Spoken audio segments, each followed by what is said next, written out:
അള്ളാഹുവിന്റെ ജീവിതത്തിൽ പ്രയാസങ്ങളും പ്രതിസന്ധികളും ദുഃഖങ്ങളും ദുരിതങ്ങളും വേദനകളും പടച്ചവനെ ജീവിതത്തിലേക്ക് കടന്നു വരുമ്പോ അള്ളാഹുവിന്റെ വിശുദ്ധമായ ഖുർആൻ പഠിച്ച മകനെ പിടിച്ചിരുത്തിയിട്ട് മോനെ ദുആ ചെയ്യടാ, ഉമ്മയുടെ രോഗം മാറട്ടെ, വാപ്പയുടെ കച്ചവടത്തിൽ അഭിവൃദ്ധി ഉണ്ടാകട്ടെ, മോനെ സമാധാനമുള്ള ജീവിതം കിട്ടാൻ അള്ളാഹുവിന്റെ മുന്നിൽ ഖുർആൻ ഹൃദയത്തിൽ കൊണ്ട് നടക്കുന്ന നീയൊന്ന് ദുആ ചെയ്യാൻ അവനെങ്ങാനും പടച്ച റബ്ബിന്റെ മുന്നിലേക്ക് ഇരു കരങ്ങൾ ഉയർത്തിയിട്ട് ദുആ ചെയ്താ ആ ദുആയ്ക്ക് ഉത്തരമുണ്ടെന്ന് നബി മുഹമ്മദ് മുസ്തഫ സല്ലല്ലാഹു അലൈഹി വസല്ലമ തങ്ങൾ പഠിപ്പിക്കുമ്പോൾ അവന്റെ മഹത്വം നിങ്ങൾക്കറിയാനിട്ടാണ്. അവൻ അല്ലാഹു കൊടുത്തിരിക്കുന്ന സ്ഥാനം എന്താണ്? മഹാനായ പ്രവാചകൻ സല്ലല്ലാഹു അലൈഹി വസല്ലമ തങ്ങൾ പറയുകയാ, ആ മനുഷ്യൻ ഈ ലോകത്ത് നിന്ന് യാത്ര പറയുമ്പോൾ നിന്റെ പൊന്നാര മകനുണ്ടല്ലോ, അല്ലാഹുവിന്റെ വിശുദ്ധമായ ഖുർആൻ ഹൃദയത്തിൽ കൊണ്ട് നടക്കുന്നവനുണ്ടല്ലോ, അവൻ ഈ ലോകത്ത് നിന്ന് യാത്ര പറയുമ്പോ സക്കറാത്തിന്റെ അവസ്ഥയിൽ മരണത്തോട് മല്ലടിച്ചുകൊണ്ട് കിടക്കുമ്പോ അല്ലാഹുവിന്റെ മലക്കുകൾ ചോദിക്കുകയാ, അല്ലാ തഖാഫൂ വലാ തഹ്സനൂ വഅബ്ശിറൂ ബിൽ ജന്നാ. വിശുദ്ധമായ ഖുർആൻ പഠിച്ച മകന് മരിക്കുന്ന സമയത്ത് അവന് സക്കറാത്തിന്റെ അവസ്ഥയിൽ മരണത്തോട് മല്ലടിച്ചുകൊണ്ട് കിടക്കുമ്പോ അതാ മലക്കുൽ മൗത്തിനെ കാണുന്ന സമയമുണ്ടല്ലോ, മലക്കുകൾ ചോദിക്കുന്നു, എന്തിനാടാ മോനെ കരയുന്നത്? എന്തിനാ നീ പേടിക്കുന്നത്? നീ ഖുർആൻ ഇഷ്ടപ്പെട്ടവനല്ലേ, നീ ഖുർആൻ പഠിച്ചവനല്ലേ, നീ ഖുർആൻ ചുമക്കുന്നവനല്ലേ, മോനെ നിനക്കല്ല സ്വർഗത്തിൽ തരുന്ന പ്രതിഫലം കാണണോ? നമ്മൾ മരിക്കുമ്പോ സ്വർഗം കണ്ടിട്ടാണ് മരിക്കുന്നത്. ഒരു മുഅ്മിൻ മരിക്കുന്ന സമയം അല്ലാഹുവിനെ ഭയന്നുകൊണ്ട് തഖ്വയായ ജീവിതം നയിച്ച് നടന്ന മനുഷ്യൻ മരിക്കുമ്പോ അവൻ സ്വർഗം കണ്ടിട്ടാണ് മരിക്കുന്നത്. എങ്കിൽ അല്ലാഹുവിന്റെ ഖുർആൻ പഠിക്കുന്നവർ മരിക്കുമ്പോൾ, അല്ലാഹുവിന്റെ ഖുർആൻ ചുമന്നവർ മരിക്കുമ്പോ സ്വർഗത്തിലെ ഇരിപ്പിടമാ അല്ലാഹ് കാണിച്ചു കൊടുക്കുന്നത്. ഇതാണ് സ്വർഗമെന്നല്ല പറയുന്നത്, ഇതാടാ നിനക്കല്ല തരുന്ന പ്രതിഫലം. സ്വർഗത്തിലെ നിന്റെ ഇരിപ്പിടം ഇതാടാ, സ്വർഗത്തിലെ നിന്റെ വീടിതാടാ. വഅബ്ശിറൂ ബിൽ ജന്നാ. സ്വർഗം ഇങ്ങനെ കാണിച്ചു കൊടുത്ത് സ്വർഗത്തിലെ തന്റെ സ്ഥാനം ഇങ്ങനെ കാണിച്ചു കൊടുക്കുകയാ. അല്ലാഹുവിന്റെ റസൂല് പറഞ്ഞു കിട്ടുന്ന രണ്ടാമത്തെ പ്രതിഫലം, മൂന്നാമത്തെ പ്രതിഫലം എന്തെന്നറിയോ? സുബ്ഹാനല്ലാഹ്, അല്ലാഹുവേ അല്ലാഹുവേ, എത്ര വലിയ പ്രതിഫലമെന്നറിയുമോ? അവന്റെ ജനാസ പള്ളിപ്പറമ്പിലെ ഖബറിന്റെ അകത്ത് ഇറക്കി വെച്ചാ എന്ന് പറഞ്ഞ രണ്ട് മലക്കുകൾ കടന്നു വരുമല്ലോ. എന്ന് പറഞ്ഞുകൊണ്ട് ഖബറിന്റെ അകത്തും മലക്കുകൾ കടന്നു വന്ന് ചോദ്യം ചോദിക്കുമെന്നാണ്. എങ്കിൽ അല്ലാഹുവിന്റെ റസൂൽ പറയുകയാ, അവന് ഖബറിന്റെ അകത്ത് ചോദ്യമില്ല, അവന് ഖബറിന്റെ അകത്ത് ചോദ്യമില്ല. കാരണം അവൻ അല്ലാഹുവിന്റെ കുടുംബക്കാരനാ. അല്ലാഹുവേ പടച്ചവന് അവൻ സാധാരണ ഒരു വ്യക്തിയല്ല, അല്ലാഹുവിന്റെ ഖുർആൻ പഠിച്ചവനാണ്, ആ ഖുർആനിനെ ഹൃദയത്തിൽ ചുമന്നവനാണ്. പള്ളിപ്പറമ്പിലെ ഖബറിന്റെ അകത്ത് മലക്കുകൾ വരുമ്പോ അതാ ഖുർആൻ പറയുന്നു, എന്നോട് ചോദിക്ക്. അവൻ ഉറങ്ങട്ടെ, അവൻ എന്റെ കൂട്ടുകാരനാണ്, അവൻ എന്നെ സ്നേഹിച്ചവനാണ്, അവൻ എന്നെ ചുമന്നവനാണ്, അവൻ എന്നെ ബഹുമാനിച്ചവനാണ്. അതുകൊണ്ട് അവനോട് ചോദിക്കരുത്, എന്നോട് ചോദിക്ക്, ഞാൻ പറയാമെന്ന് പറഞ്ഞ് പള്ളിപ്പറമ്പിലെ ഖബറിന്റെ അകത്ത് വെച്ച് മലക്കുകൾ അവിടെ നിന്ന് പടച്ചവനെ ആ ഖുർആൻ അവന്റെ ചോദ്യങ്ങൾക്ക് മറുപടി പറയുകയാ. എന്റെ പ്രിയമുള്ളവരെ, പായിപ്പാട് പള്ളിയുടെ ഖബർസ്ഥാനിൽ പള്ളി വെക്കാൻ നേരത്തിവിടുന്ന ഒരുപാട് ഖബറിന്റെ അകത്ത് നിന്ന് എല്ലും കഷ്ടം കിട്ടിയല്ലോ. ഒരുപാട് ഖബറുകൾ ഇന്ന് ഈ പള്ളി നിൽക്കുന്നത് ഖബറിന്റെ മുകളിലാണല്ലോ. പായിപ്പാട് പള്ളിയിലെ ഖബർസ്ഥാനിൽ എവിടെയെങ്കിലും അല്ലാഹുവിന്റെ ഖുർആൻ പഠിച്ച ഒരു ഹാഫിദ് കിടക്കുന്നുണ്ടെങ്കിൽ പ്രിയപ്പെട്ട സഹോദരാ, എത്ര കൊല്ലം ഇടിഞ്ഞാലും നിങ്ങൾ പോയിട്ടൊന്ന് നോക്ക്.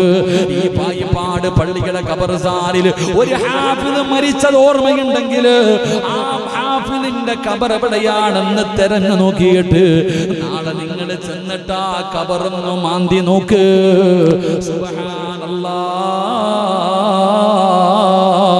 വെച്ചതുപോലെ കിടക്കും സഹോദരാ. അവന്റെ ഖബറിന്റെ അകത്തവന്റെ ശരീരം മണ്ണ് തിന്നൂല.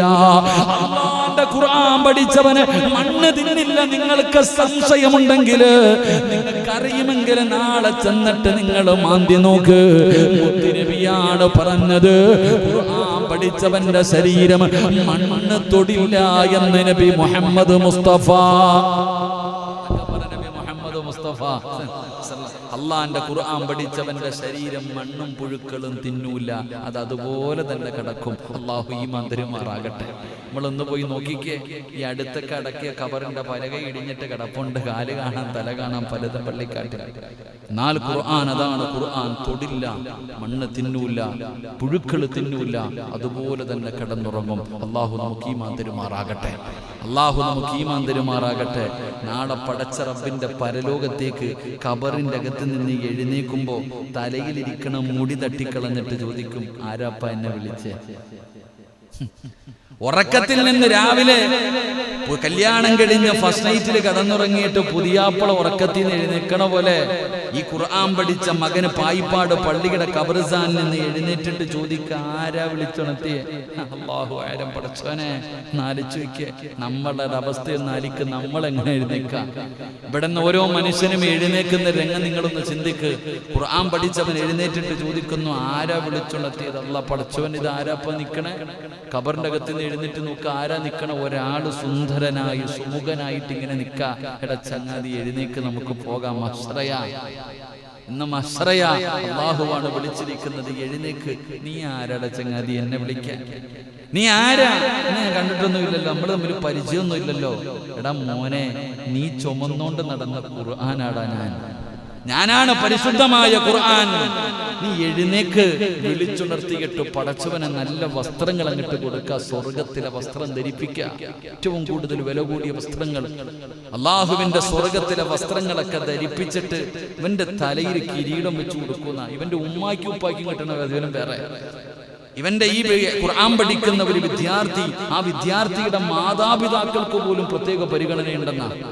അപ്പൊ ഇവന്റെ തലയിൽ ഇങ്ങനെ വസ്ത്രവും വെച്ച് തൊപ്പിയൊക്കെ വെച്ചു കൊടുത്തിട്ട് ഖുർആൻ ഇങ്ങനെ കയ്യിൽ പിടിച്ചിട്ട് അള്ളാടെ മുന്നിൽ കൊണ്ടോ. പടച്ചവനെ, അള്ളാഹ് ഇവനെ സ്വർഗം കൊടുക്കണം തമ്പുരാനെ. അള്ളാടെ മുന്നില് ഞാനും നിങ്ങളും പടച്ച റബ്ബിന്റെ മുന്നിൽ നിന്നിട്ട് ഉരുക. ഉടുതുണിയുണ്ടോ? സുബ്ഹാനല്ലാഹ്. ഉമ്മ പ്രസവിച്ചിട്ടതുപോലെ നമ്മളൊക്കെ നിൽക്കുന്നത് നാളെ പടച്ച റബ്ബിന്റെ കോടതിയിൽ. ഉടുതുണിയില്ലാതെ ചേലാകർമ്മം പോലും ചെയ്യേണ്ട അവസ്ഥയിലാണ് നമ്മൾ നിൽക്കുന്നത്. നാളെ ഇങ്ങനെ നിൽക്കുന്ന ദിവസം അള്ളാടെ മുന്നിൽ നിന്ന് വിറയ്ക്ക ഒരാള് പോലും തല ഉയർത്തില്ല എന്നാ ഹദീസിന്റെ കിതാബുകൾ പറയുന്നു. മുഖം പോലും ഉയർത്താൻ പേടിച്ചിട്ട് അത്രയും ഭയാനകമായ ദിവസം. നഫ്സി നഫ്സി. പ്രവാചകന്മാര് പോലും കരയണമെങ്കിൽ ആ ദിവസം ചിന്തിക്കുക. അള്ളാഹുവിന്റെ പ്രവാചകന്മാര് പോലും സ്വന്തം കാര്യം ഓർത്തിട്ട് കരയ. മഹാനായ നബി മുഹമ്മദ് മുസ്തഫ സല്ലല്ലാഹു അലൈഹി വസല്ലമ തങ്ങൾ ഒരു സഹാബിയോട്, ഇബ്നു മസ്ഊദ് റളിയല്ലാഹു തആല അൻഹു ഖുർആൻ ഓതുകയെ അടുത്ത് വന്നിരുന്നിട്ട് പറഞ്ഞു, ഇബ്നു മസ്ഊദേ, എനിക്കൊന്ന് ഖുർആൻ ഓതി തരുവോ? ഇബ്നു മസ്ഊദ് റളിയല്ലാഹു തആല അൻഹു ചോദിച്ചു, നബിയെ, അങ്ങക്കല്ലേ ഖുർആൻ ഇറങ്ങിയേ, ഞാൻ ഓതി തരണോ? പ്രവാചകൻ സല്ലല്ലാഹു അലൈഹി വസല്ലം തങ്ങൾ പറഞ്ഞു, നീ ഓത്, എനിക്ക് നീ ഓതുന്നത് കേൾക്കാൻ വലിയ ഇഷ്ടമാണ്. അള്ളാഹുവിന്റെ പ്രവാചകൻ സല്ലല്ലാഹു അലൈഹി വസല്ലം തങ്ങൾ അവിടെ നിന്ന് പറഞ്ഞു, എനിക്ക് വേണ്ടി ഒന്ന് ഖുർആൻ ഓതിത്താ. മഹാനായ ഇബ്നു മസ്ഊദ് റളിയല്ലാഹു തആല അൻഹു പരിശുദ്ധമായ ഖുർആൻ സൂറത്തുൻ നിസാ ആണ് ഓതുന്നത്. അള്ളാന്റെ വിശുദ്ധമായ ഖുർആൻ സൂറത്തുൻ നിസാ ഇങ്ങനെ ഓതുകയാണ്.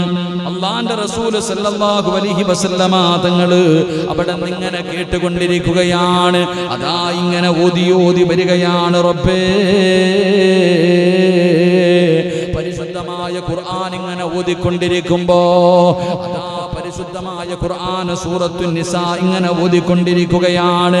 അത് ഓതുന്ന സമയത്താണ് ഇബ്നു മസ്ഊദ് റളിയല്ലാഹു തആല അൻഹു നാളെ ഓരോ സമുദായത്തിന്റെയും പ്രവാചകന്മാര് നാളെ സാക്ഷികളാക്കി നാളെ പരലോകത്ത് കൊണ്ടുവരുമെന്നുള്ള ആയത്ത് ഓതുമ്പോ ജനാബിക ഹൗലാഇ ഷഹീദ് ആയത്തങ്ങ് ഓതുമ്പോ അല്ലാഹുവിന്റെ റസൂല് പറയുന്നു, ഇബ്നു മസ്ഊദ് ഇനി ഓതല്ലേ, ഇനി കേൾക്കാനുള്ള ധൈര്യമില്ല, ഇനി ഓതരുത് ഖുർആൻ, മതി നിർത്ത്, ഇത് കേൾക്കാനുള്ള ശക്തി എനിക്കില്ല. അല്ലാഹുവേ, ഇബ്നു മസ്ഊദ് റളിയല്ലാഹു തആല അൻഹു പറയുകയാ, ഞാൻ തിരിഞ്ഞു നോക്കിയപ്പോൾ റസൂലുള്ളാഹിയുടെ താടി രൂപത്തിലൂടെ കണ്ണുനീര് ഒഴുകുകയാണ്. ഏതായത്താ ഓതിയത്? ഈ ഉമ്മത്തിന്റെ സാക്ഷിയായിട്ട് നാളെ പരലോകത്ത് മുത്തുനബിയെ കൊണ്ടുവരും. ഓരോ പ്രവാചകന്മാരെയും അവരുടെ അനുയായികൾക്ക് സാക്ഷിയായിട്ട് കൊണ്ടുവരുമെന്നുള്ള ഖുർആൻ ആയത്ത് കേട്ടപ്പോ അല്ലാഹുവിന്റെ പ്രവാചകൻ പോലും കരഞ്ഞുപോയെന്ന് ചരിത്രം പറയുമ്പോ, ആ പരലോകത്താണ് ഞാനും നിങ്ങളും നിൽക്കുമ്പോ ഖബറിന്റെ അകത്ത് നിന്ന് നിന്റെ പൊന്നാര മകനെയോ മകളെയോ അല്ലാഹുവിന്റെ വിശുദ്ധമായ ഖുർആൻ പിടിച്ചു കൊണ്ടുവരികയാ. എന്നിട്ട് പറയുന്നു, നാഥാ,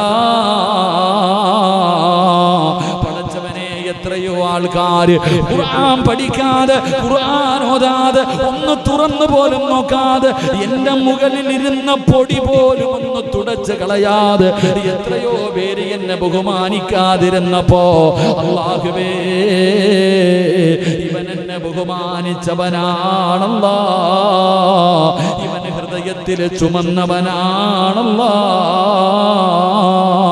അതുകൊണ്ട് റബ്ബേ, ഇവന് നീ സ്വർഗം കൊടുക്കണേ അല്ലാ. നാളെ വിചാരണയില്ല, നിന്റെ പൊന്നുമോന് നാളെ ഹിസാബില്ല, നാളെ പടച്ചവൻ അവനോട് ചോദിക്കില്ല, നാളെ അവനെ വിചാരണ ചെയ്യില്ല. അല്ലാഹു പറയും, അതാടാ സ്വർഗം, നിനക്കിഷ്ടമുള്ള വാതിലിലൂടെ കേറിപ്പൊക്കോ. നാളെ അവനോട് പറയുകയാ, ഈ കാണുന്ന സ്വർഗത്തിന്റെ ഏത് കവാടത്തിലൂടെ വേണമെങ്കിലും കടന്നു പൊക്കോ. അല്ലാഹുവേ, നിന്റെ പൊന്നാര മകൻ സ്വർഗത്തിലേക്ക് കടന്നു പോവുകയാ. അവന് സ്വർഗത്തിന്റെ മുന്നിലെത്തുമ്പോ, അവൻ സ്വർഗത്തിലേക്ക് പോകുമ്പോ അവന്റെ കുടുംബക്കാര് കടന്ന് യാചിക്കുകയാ. അവന്റെ കുടുംബക്കാരിൽ പലരും നരകത്തിലേക്ക് മലക്കുകൾ കൊണ്ടുപോവുകയാണ്. അവർ പലരും നരകത്തിന്റെ അവകാശികളാണ്. ഇവൻ പദാ സ്വർഗത്തിന്റെ മുന്നിൽ പോയിട്ട് അല്ലാഹുവിന്റെ മുന്നിലേക്ക് കരഞ്ഞുകൊണ്ട് തിരിച്ചു വരികയാ. അല്ലാഹുവിന്റെ മുന്നിലേക്ക് കരഞ്ഞുകൊണ്ട് തിരിച്ചു വരികയാ. അല്ലാഹു ചോദിക്കുന്നു, നിനക്ക് ഞാൻ സ്വർഗം തന്നില്ലേ, എന്തിനാ മോനെ കരയുന്നത്? നിന്നോട് സ്വർഗത്തിന് പോകാൻ പറഞ്ഞിരിക്കുകയല്ലേ, എന്തിനാ പൊന്നുമോനെ നീ കരയുന്നത്? അല്ലാഹുവേ,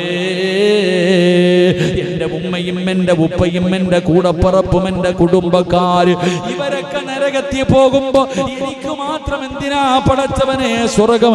എന്റെ ഈ കുടുംബക്കാര് മുഴുവനും നരകത്തിലാണല്ലോ. എന്റെ മാതാപിതാക്കൾ, എന്റെ കുടുംബക്കാര് പലരും നരകത്തിന്റെ അവകാശികളുടെ കൂട്ടത്തിൽ കിടക്കുകയാ.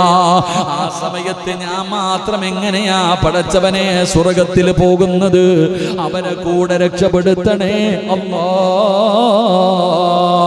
നാളെ പടച്ച റബ്ബിന്റെ പരലോകത്ത് വെച്ച് പറയുമ്പോ അല്ലാഹുവിന്റെ റസൂൽ അവിടെന്ന് പറയുകയാ, അല്ലാഹ് പറയുന്ന പോകടാ, ഖുർആൻ പഠിച്ചവനെ പോകടാ, ആ കിടക്കുന്നവരിൽ ഇഷ്ടമുള്ള 40 പേരുടെ കയ്യിൽ പിടിച്ചോ. അല്ലാഹു നമുക്ക് ഈമാൻ തരുമാറാകട്ടെ. അല്ലാഹ് പറയും, ആ കിടക്കണ ആര് വേണമെങ്കിലും എടുത്ത കുടുംബക്കാരല്ല, ഈ കിടക്കണ 40 പേരിൽ ആരെ വേണമെങ്കിലും പിടിച്ചോ, പോയിട്ട് കയ്യെ പിടിച്ചിട്ട് കൊണ്ടുപോകടാ സ്വർഗത്തിലേക്ക്. അള്ളാഹു അവസരം കൊടുക്കുമെന്ന് മുത്തുനബി മുഹമ്മദ് മുസ്തഫ. അപ്പോഴതിന്റെ വിലയേറിയ അതാ ഖുർആൻ, അതാണ് ഖുർആൻ. നാളെ പടച്ച റബ്ബിന്റെ പരലോകത്ത് വെച്ചിട്ട് 40 പേരുടെ കൈ പിടിക്കാം. ഒരെണ്ണം പോരെ എത്താ വീട്ടില്? ഇവിടെ വീട്ടിൽ ഒരെണ്ണം പോലെ രക്ഷപ്പെടാൻ. അൽഹംദുലില്ലാ. അല്ലാഹുവേ, ഞങ്ങളുടെ കത്ത എത്ര പുണ്യം ചെയ്തിട്ടുണ്ടാകും. അള്ളാഹു അദ്ദേഹത്തിന്റെ ഖബറിടം വിശാലമാക്കി കൊടുക്കുമാറാകട്ടെ. പലരും നമ്മളോടൊക്കെ പറയാറുണ്ട്, സിറാജ് ഉസ്താദേ, നിങ്ങളുടെ വാപ്പൊക്കെ രക്ഷപ്പെട്ടല്ലോ, ഒരുപാടെണ്ണം ഉണ്ടല്ലോ. 3-4 ഹാഫിദീങ്ങൾ വീട്ടിലുണ്ട്. അവരൊക്കെ കൊണ്ടുപോയി കഴിഞ്ഞാൽ പിന്നെ നിങ്ങൾക്ക് കൊണ്ടുപോകാൻ ആളെ കാണത്തില്ലല്ലോ. നമ്മളോട് പലരും ചോദിക്കാം. അള്ളാഹു നമുക്ക് ആരെയും കൊണ്ടുപോകണ്ട, നമുക്കെങ്കിലും പോയാൽ മതി. അള്ളാഹു രക്ഷപ്പെടുത്തുമാറാകട്ടെ, അള്ളാഹു രക്ഷപ്പെടുത്തുമാറാകട്ടെ. എൻ്റെ പ്രിയപ്പെട്ട സഹോദരങ്ങളെ, നാളെ 40 പേരെ കൊണ്ടുപോകാൻ അവസാനം സ്വർഗത്തിന്റെ മുന്നിലെത്തുമ്പോൾ മലക്ക് പറയുവത്രേ, ഓതടാ ഖുർആൻ. സ്വർഗത്തിലേക്ക് കയറി കഴിയുമ്പോ മലക്കുകൾ പറയും ഓതാൻ. ഓരോ ആയത്ത് ഓതുമ്പോഴും ഇവന്റെ സ്ഥാനം ഇങ്ങനെ ഉയരുകയാണ്. പടച്ചവനെ പിന്നെ പിടിച്ചാൽ കിട്ടൂല. ഖുർആനിന്റെ അവസാനത്തെ മിനൽ ജിന്നത്തി വന്നാസ് എന്ന് ഓതുമ്പോ ഓൻ എവിടെ ആയിരിക്കും എന്ന് ചിന്തിച്ചു വയ്ക്കേ. അള്ളാന്റെ പരിശുദ്ധമായ ഖുർആനിലെ 114 അധ്യായങ്ങൾ, 6000-ൽ പരം വരുന്ന ആയത്തുകൾ ഇത് ഓതി കഴിയുമ്പോ എവിടെ എത്തി നിൽക്കണ പടച്ചവനെ. നാളെ സ്വർഗവാസികൾ ചോദിക്കോത്രേ, ഈ ഊഞ്ഞാലിന്റെ മുകളിൽ ഇരുന്ന ആടിന ഈ കുട്ടിക്ക് ഈ പ്രതിഫലം കിട്ടാൻ കാരണം എന്താണ്? ആ ഇരിക്കണ മക്കൾ ആരാ? അവർക്ക് ഈ പ്രതിഫലം എങ്ങനെയാ കിട്ടിയ? അപ്പൊ പറയത്രേ, അഹ്ലുൽ ഖുർആൻ, അവർ ഖുർആനിന്റെ ആൾക്കാരാ, അവർ അള്ളാന്റെ പരിശുദ്ധമായ ഖുർആൻ പഠിച്ചവരാ, അവർക്ക് അള്ള കൊടുത്തിരിക്കുന്ന പ്രതിഫലം ഇതാണെന്ന് പറഞ്ഞു കൊടുക്കും. അപ്പൊ നമ്മുടെ എഞ്ചിനീയറായ മോൻ എവിടെ ആയിരിക്കും? നമ്മുടെ ഡോക്ടറായ മകൾ എവിടെയായിരിക്കും? അള്ളാഹു ദുനിയാവിലും ആഖിറത്തിലും ഉപകരിക്കുന്ന വിഭാഗത്തിൽ പെടുത്തുമാറാകട്ടെ. അള്ളാഹു നമ്മുടെ മക്കളെ നാളെ നമ്മളെ സ്വർഗത്തിൽ കൊണ്ടുപോകുന്ന മക്കളായി അള്ളാഹു സ്വീകരിക്കുമാറാകട്ടെ. അപ്പൊ ഞാൻ പറഞ്ഞു വന്നത്, അള്ളാഹുവിന്റെ ഖുർആൻ പഠിച്ചവർ അവരാദരിക്കുന്നത് ആരാദരിക്കുന്നത് പോലെ ഒന്ന് പറ, അള്ളാഹ് ആദരിക്കുന്നത് പോലെ. താടിയും തഴമ്പിലൊന്നും നോക്കരുത്, ചെറുതോ വലുതോ എന്ന് നോക്കരുത്. അവനോട് പറയണം, മോനെ ദുആ ചെയ്, അവനോട് പറയണം എനിക്ക് വേണ്ടി ദുആ ചെയ്. ആ കുട്ടിയുടെ ദുആയ്ക്ക് ഉത്തരമുണ്ട്. അള്ളാഹു നമ്മുടെ കുടുംബത്തിൽ ഒരു ഹാഫിദിനെ നൽകി അനുഗ്രഹിക്കുമാറാകട്ടെ, അള്ളാഹു നൽകി അനുഗ്രഹിക്കുമാറാകട്ടെ. 3-ാമത്തെ വിഭാഗം നീതിമാനായ ഭരണാധികാരി. നീതിമാനായ ഭരണാധികാരിയെ ആദരിക്കുന്നത് അള്ളാനെ ആദരിക്കുന്നത് പോലെയാണെന്ന് നബിയിന റസൂലുള്ളാഹി. അങ്ങനെ ഒരു ചങ്ങാതിയെ കാണണമെങ്കിൽ മഷീട്ട് നോക്കിയാൽ പോലും പറ്റൂല. നീതിമാനായ ഒരു ഭരണാധികാരിയെ ആദരിക്കണമെന്ന് അങ്ങനെ ഒരു ചങ്ങാതി കാണാൻ പറ്റുമോ? നമുക്ക് പറ്റുമോ? ഇല്ല. അതാണ് അവസ്ഥ. ഇന്നത്തെ അവസ്ഥ വെച്ച് നോക്കുമ്പോൾ അങ്ങനെയുള്ള ഒരാളെ നമുക്ക് കാണാൻ പറ്റൂല. ഭരണാധികാരി എന്ന് പറയുമ്പോൾ, നീതിമാനായ ഭരണാധികാരി എന്ന് പറഞ്ഞ ഇന്ത്യയുടെ പ്രധാനമന്ത്രി മാത്രമല്ല കേട്ടാ, നിങ്ങളും ഒരു ഭരണാധികാരിയാ. പായിപ്പാട് മുസ്ലിം ജമാഅത്തിന്റെ ഓരോ മനുഷ്യനും ഞാനൊരു ഭരണാധികാരിയാ. എവിടുത്തെ ഭരണാധികാരി? എൻ്റെ വീടിന്റെ ഭരണാധികാരി ഞാനാ. നിങ്ങൾ ഓരോരുത്തരും നിങ്ങളുടെ വീടിന്റെ ഭരണാധികാരിയാ. നിങ്ങളാണ് വീട് ഭരിക്കുന്നതില്ലേ, വീട്ടിന്റെ കാര്യങ്ങളൊക്കെ. അപ്പോ എല്ലാവരും ഇങ്ങനെ വരും. അള്ളാഹു നമുക്കൊക്കെ ഈമാൻ നൽകി അനുഗ്രഹിക്കുമാറാകട്ടെ. എൻ്റെ പ്രിയമുള്ള സഹോദരങ്ങളെ, ഇൻഷാ അല്ലാഹ് നിർത്താറായോപ്പ 10 മണിയായി. ഞാൻ ഉദ്ദേശിച്ച വിഷയം പറഞ്ഞില്ല. ഈ 3 കാര്യം പറഞ്ഞുകൊണ്ട് അങ്ങോട്ട് കയറി പോയത്. ഇതാണ് ഈ പ്രശ്നം. കാട് കയറി അങ്ങ് പോവാ. അള്ളാഹു കാത്തിരക്ഷിക്കുമാറാകട്ടെ. അപ്പൊ 3 പേരെ ബഹുമാനിക്കാതിരിക്ക്. അള്ളാഹു നമുക്ക് ഈമാൻ നൽകുമാറാകട്ടെ. എൻ്റെ പ്രിയമുള്ള സഹോദരങ്ങളെ, മഹാനായ നബി മുഹമ്മദ് മുസ്തഫ. ബോറടിച്ച അൽഹംദുലില്ലാ.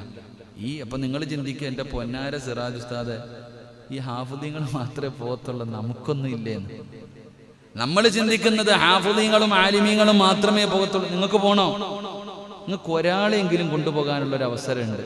നിങ്ങൾ അല്ലാതെ ഒരാളെ കൂടെ സ്വർഗത്തിൽ കൊണ്ടുപോകാനുള്ള അവസരം അള്ളാഹു ഭാഗ്യം തരുമാറാകട്ടെ. ഇപ്പൊ കൂടെ നിങ്ങൾ മാത്രമല്ല, നിങ്ങൾക്ക് 40 പേരൊന്നും കൊണ്ടുപോകാൻ പറ്റൂല, ഒരാളെങ്കിലും കൊണ്ടുപോകാൻ പറ്റും. അതിനുള്ളൊരു വഴി പറഞ്ഞിരട്ടെ. ഒരരക്കൈ നോക്കിക്കൂടെ? അല്ലാഹ്ക്ക് വലിയ പവറൊന്നും ഇല്ലപ്പാ. അൽഹംദുലില്ലാ, അള്ളാഹു ഭാഗ്യം തരുമാറാകട്ടെ. നിങ്ങൾ ഖുർആനെ സ്നേഹിച്ചാൽ മതി. നിങ്ങൾ ഖുർആൻ ഓതണം. ഒരു ദിവസം പോലും ഖുർആൻ ഓതാത്ത ഒരു ദിവസം നിങ്ങളുടെ ജീവിതത്തിൽ പാടില്ല. നിർബന്ധമായിട്ടും നിങ്ങളുടെ വീട്ടിൽ ഖുർആൻ ഓതണം. നിങ്ങളുടെ ഭാര്യ, നിങ്ങളുടെ മക്കൾ, അത് ടൈം ടേബിൾ ആയിരിക്കണം, നിർബന്ധമായിട്ട് ഓതിപ്പിച്ചിരിക്കണം. വീട്ടിൽ ആരെങ്കിലും ഖുർആൻ ഓതാത്ത ഒരു ദിവസം നിങ്ങളുടെ വീടിൻ്റെ അകത്ത് വേണ്ട, നിർബന്ധമായിട്ടും. പടച്ചവനെ, എത്രയോ സമ്പന്നന്മാർ എനിക്കിപ്പോഴും ഓർമ്മയുണ്ട്. ഏറ്റവും വലിയ, ഞാൻ കണ്ണൂര് പാനൂർ എന്ന് പറയുന്ന സ്ഥലത്ത് ഒരു വീട്ടിൽ പോയി. അള്ളാഹു അദ്ദേഹം യൂസുഫ് ഹാജി എന്ന് പറയും, അള്ളാഹു ആഫിയത്തും ദീർഘായുസ് കൊടുത്ത് അനുഗ്രഹിക്കുമാറാകും. അത്ഭുതം തോന്നിയിട്ടുണ്ട്. ഞാൻ അവിടെ വഴുതിന് പോയപ്പോൾ വീട്ടിൽ പോയി. എത്ര വലിയ സമ്പന്നനാ, എത്ര തലാൽ ഗ്രൂപ്പിന്റെ MD ആണ്, ഒരുപാട് സ്ഥാപനങ്ങളുള്ളവരാ.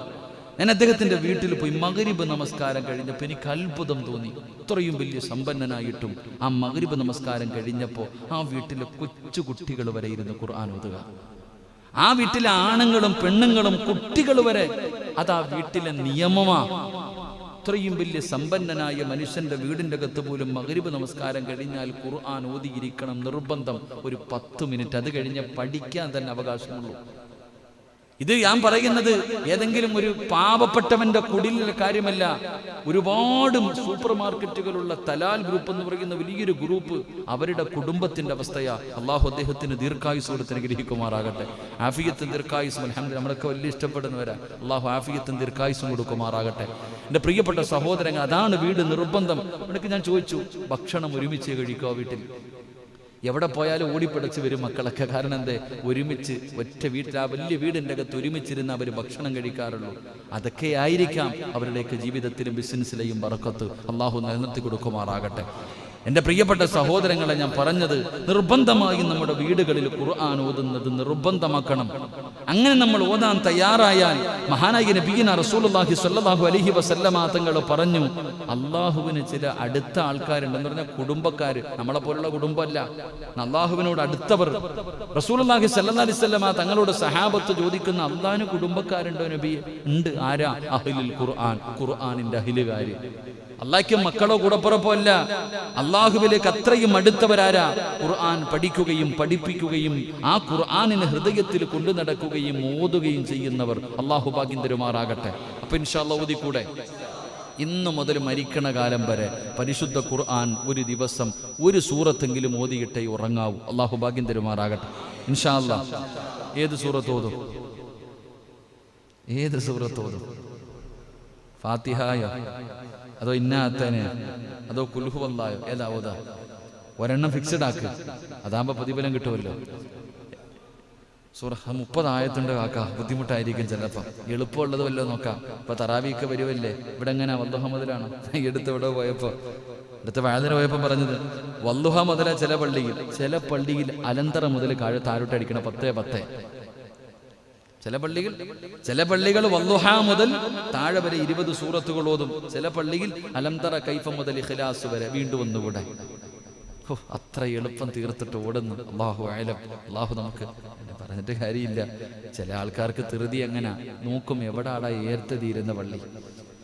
ഈ ചങ്ങനാശ്ശേരിയിൽ ഈ പായിപ്പാട് ഏറ്റവും ആദ്യം തീരുന്നത് ഏത് പള്ളിയിലാ നോക്കും. അല്ലോ പടച്ചോനെ, സലീം ഉസ്താദിന്റെ ഒക്കെ വിത്ര നമസ്കാരത്തിൽ വലിയ സൂറത്തൊക്കെ ഓതൻ, അങ്ങോട്ട് പോയിട്ട് കാര്യമില്ല. അങ്ങനെ ചിന്തിക്കുന്നവരുണ്ട്. എൻ്റെ പ്രിയപ്പെട്ട സഹോദരങ്ങൾ, എവിടെ എങ്ങനെ ഇപ്പൊ ഖത്തം തീർക്കല അല്ല എങ്കിലും അൽഹംദുലില്ലാഹ് ഈ പ്രാവശ്യം നമുക്ക് പോതാ ഇല്ലേ? ഓതല്ല ഇൻഷാ അല്ലാഹ്. പള്ളിയില്ലല്ലോ, ഇവിടെ ഓതാനാ? ഈ കൊട്ടൻ തറയിലാ കിടക്കണ സുജൂദിലൊക്കെ. ഇതൊക്കെ നല്ലത്. ഇവിടെ സുജൂദ് ചെയ്യുമ്പോൾ കാലിനിത്തിരി വേദനയുണ്ട് കേട്ടപ്പാ. സുജൂദ് ചെയ്യണ സമയത്ത് കാലിനിത്തിരി വേദനയുണ്ട്. അതിനൊരു പരിഹാരം മെമ്പറെ അതിനൊരു പരിഹാരം കാണണപ്പാ. കാരണം ഉസ്താദിന് ഖബർ ചിന്തയും പരലോകമൊക്കെ ഓർമ്മ വരും. സത്യം പറഞ്ഞാൽ പുറകി വന്ന് നിസ്കരിക്കുമ്പോഴാണ് അതിൻ്റെ ബുദ്ധിമുട്ട്. അതായത് നിങ്ങളൊക്കെ ചിലർ മുസല്ല കൊണ്ടുവന്നിട്ട് നിസ്കരിക്കും. മുസല്ല കാലിൻ്റെ വേദന. പഠിച്ചോനെ, ഒന്ന് അതിനെക്കുറിച്ചൊന്ന് ആലോചിക്കണം കേട്ടാ. ഇൻഷാ അല്ലാഹ് കൊറോണയുടെ പേരും പറഞ്ഞ് ഉള്ളതൊക്കെ മാറ്റിയിട്ടിരിക്കുക. ഒരു ഇതുമില്ല. അള്ളാഹു നമുക്ക് ഈമാൻ തരുമാറാകട്ടെ. എന്നിട്ടേക്കണം കേട്ടാ. ഷാജിയണ്ണം വിചാരിക്കും ഇങ്ങേരെന്തടാ എനിക്കിട്ട് തന്നെ കൂട്ടുന്നു. അല്ല, നമുക്ക് അല്ലല്ല ഇമാമെന്ന് പറഞ്ഞാൽ എല്ലാം പറയണോപ്പാ. നമുക്ക് ആരുടെയും ഭക്ഷണമൊന്നും ഇല്ല. എല്ലാവരും അൽഹംദുലില്ലാഹ്. അള്ളാഹു നമുക്ക് നല്ലതല്ലേപ്പാ. അൽഹംദുലില്ലാഹ്. എന്നിട്ട് ആ സാധനമൊക്കെ വിരിച്ചിട്ട് എല്ലാവരും ഇത് പള്ളി ഇനി പഴയ അവസ്ഥയിലേക്ക് മാറണം. അപ്പം ചോദിക്കും, ഉസ്താദെ രോഗികൾ വന്ന് സുജൂദ് ചെയ്താ അതെന്തെങ്കിലും ചെയ്യാം. അതെന്തെങ്കിലും അവിടെ വെച്ചിരിക്കണം. ആ സാനിറ്റൈസ് എടുത്ത് ഇവിടെ മൊത്തം ഒഴിച്ചാൽ മതി. അതിങ്ങനെ വരിക, നിസ്കരിക്കുക, ചെക്ക കയറുക, നിസ്കരിക്കുക കയറുക. എന്താപ്പാ അല്ലേ? തലയെ കൂടെ എടുത്ത് ഒഴിക്കാതെ വലിയ കാര്യം. സത്യത്തിൽ ഇതിൻ്റെയൊക്കെ നിയമങ്ങൾ ഞാനിങ്ങനെ ചിന്തിച്ചു നോക്കി. ഒരാൾ ചോദിച്ചതുപോലെ, മസ്തല ചോദിച്ചതുപോലെ, ഇതിനകത്തൊക്കെ ആൽക്കഹോൾ ഉണ്ടെന്നല്ലേ സാർ? വല്ല പോലെ ഒതുവെടുത്ത് ചില ഒതുവെടുത്ത് ഇങ്ങനെയൊക്കെ ഒതുവെടുക്കുമ്പോൾ തന്നെ വല്ലാത്ത കഴിവനെ അത് കഴുകിയെല്ല ഇങ്ങോട്ട് കയറിയിട്ട് അത് കുറച്ച് വാരി തേച്ചിട്ട് അടച്ചവനെ. ഈ സ്പ്രേ തന്നെ അടിക്കാൻ പാടില്ല എന്ന്. ആൽക്കഹോൾ ഉള്ളത് കാരണം വലിയ വലിയ മഹത്തുക്കളായ പണ്ഡിതന്മാർ കറാഹത്താണെന്ന് പറയുന്നത്. ഞാൻ പറഞ്ഞത് തേക്കണ്ടെന്നല്ല കേട്ടോ, അറൂറത്തിൻ്റെ ഘട്ടത്തിൽ തേക്കാം, അത് വേറെ വിഷയം. ശരി, അള്ളാഹു നമുക്ക് ഈമാൻ തരുമാറാകട്ടെ. ഈമാൻ തരുമാറാകട്ടെ. ഇപ്പം ഞാൻ ഒരു സൂറത്ത് പറയാം, ഓതുവോ? എളുപ്പമുള്ളതാവട്ടെ. അൽഹംദുലില്ലാഹ്. ഓതൂല്ലേ? ഏത് സൂറത്ത്? സൂറത്തുൽ ഇഖ്ലാസ്. കുഴപ്പമില്ലാത്തല്ലേ? ഖുൽ ഹുവല്ലാഹു അഹദ് അല്ലാഹു സമദ് ലം യലിദ് വലം യൂലദ് വലം യകുൽ ലഹു കുഫുവൻ അഹദ്. എല്ലാവർക്കും അറിയണതല്ലേ? ഇൻഷാ അല്ലാഹ് ഓതിക്കൂടെ? ഇൻഷാ അല്ലാഹ്. അല്ലാഹു ഭാഗ്യം തരുമാറാകട്ടെ. അല്ലാഹ് ഭാഗ്യം തരുമാറാകട്ടെ. ഉറപ്പല്ലേ? ഓതൂല്ലേ? എന്തേ അല്ലാഹ് തരുന്ന പ്രതിഫലം? ഓതിയാൽ അല്ലാഹ് തരുന്ന പ്രതിഫലം എന്താ? ചുമ്മാ എന്നല്ല നീ വിചാരിക്കുക ഖുൽ ഹുവല്ലാഹ്. ഖുൽ ഹുവല്ലാഹ് അല്ല, അത് ഓതി അല്ലാഹ് തരുന്ന പ്രതിഫലം എന്താ? എൻ്റെ പ്രിയപ്പെട്ടവരെ, 12 പ്രതിഫലം കിട്ടും സൂറത്തുൽ ഇഖ്ലാസ് ഓതിയ. അല്ലാഹു ഭാഗ്യം തരുമാറാകട്ടെ. എത്ര പ്രതിഫലം? നമ്മൾ വിചാരിക്കും സാധാരണ ഒരു സൂറത്താണെന്നല്ല. ആ സൂറത്തിനെ സ്നേഹിച്ച സ്വർഗമുണ്ട്. ആ സൂറത്തിനെ സ്നേഹിക്കുന്നവന് സ്വർഗമുണ്ട്. മഹാനായ പ്രവാചകൻ നബി മുഹമ്മദ് മുസ്തഫ സല്ലല്ലാഹു അലൈഹി വസല്ലമ തങ്ങളുടെ മുന്നിൽ വന്നിട്ട് ഒരു സഹാബി പറഞ്ഞു, നബിയെ ഒരു യുദ്ധത്തിനെങ്ങാണ്ട പറഞ്ഞു വിട്ടതാ, അമീർ ഇതല്ലാതെ വേറെ ഒന്നും ഓതണില്ല. അമീർ നിസ്കരിക്കുമ്പോ സൂറത്തുൽ ഇഖ്ലാസ് എല്ലാ റക്അത്തിലും ഖുൽ ഹുവല്ലാഹ്. ഇത് കേട്ടിട്ട് സഹാബത്ത് വന്ന് പരാതി പറഞ്ഞു. സല്ലല്ലാഹു അലൈഹി വസല്ലമ തങ്ങൾ വിളിച്ചിട്ട് വെച്ച്, എന്ത് ചങ്ങാതി, എനിക്ക് ആ സൂറത്തിന് വലിയ ഇഷ്ടവാ, അള്ളാഹുടെ ഏകത്വത്തെ കുറിച്ച് പറയണതല്ലേ. എല്ലാ സഹാബികളും വിളിച്ചു വഴക്കുറയെന്ന് വിചാരിച്ചു. റസൂലുള്ളാഹി തങ്ങൾ ചോദിച്ചു, നീ എന്റെ ഈ സൂറ, എനിക്ക് ആ സൂറത്ത് ഇഷ്ടമാ നബിയെ, എനിക്ക് ആ സൂറത്ത് വലിയ ഇഷ്ടമാ. കാരണം അള്ളാഹുവിനെ കുറിച്ചല്ലേ പറയണേ. ഖുൽ ഹുവല്ലാഹു അഹദ് അല്ലാഹു സമദ്, അള്ളാഹയെ കുറിച്ച് മാത്രമാ പറയണേ. അതുകൊണ്ട് എനിക്ക് വലിയ ഇഷ്ടം. മുത്തുനബി പറഞ്ഞു, നീ പൊക്കോളാൻ, നിനക്ക് സ്വർഗമുണ്ടെന്ന് നബി മുഹമ്മദ് മുസ്തഫ സല്ലല്ലാഹു അലൈഹി വസല്ലം. സഹാബികൾ വിചാരിച്ചത് അത് മാറ്റി അടുത്ത സൂറത്ത് ഓതണമെന്ന് പറയുമെന്ന്. എങ്കിൽ പ്രവാചകൻ പറഞ്ഞു, നീ പൊക്കോ. എന്നിട്ട് സഹാബത്തിനോട് പറഞ്ഞു കൊടുത്തു. ആ ചങ്ങായിയോട് പറഞ്ഞില്ല, സഹാബത്തിനോട് പറഞ്ഞു കൊടുത്തു. ആ സഹാബിക്ക് സ്വർഗമുണ്ട്. കാരണം എന്തേ? ആ സൂറത്ത് ഇഷ്ടപ്പെട്ടത് കൊണ്ട്. അത് ആ സൂറത്തുൽ ഇഖ്ലാസ്. 12 നന്മകളുണ്ടെന്ന ഓരോന്നും നമുക്ക് പഠിക്കണം. അല്ലാഹു ഭാഗ്യം തരുമാറാകട്ടെ. അല്ലാഹു ഭാഗ്യം തരുമാറാകട്ടെ. അപ്പൊ ഇൻഷാ അല്ലാഹ് ഇന്ന് മുതൽ ഓതൂലേ? അല്ലാഹുവേ, പ്രതിഫലം എന്താ?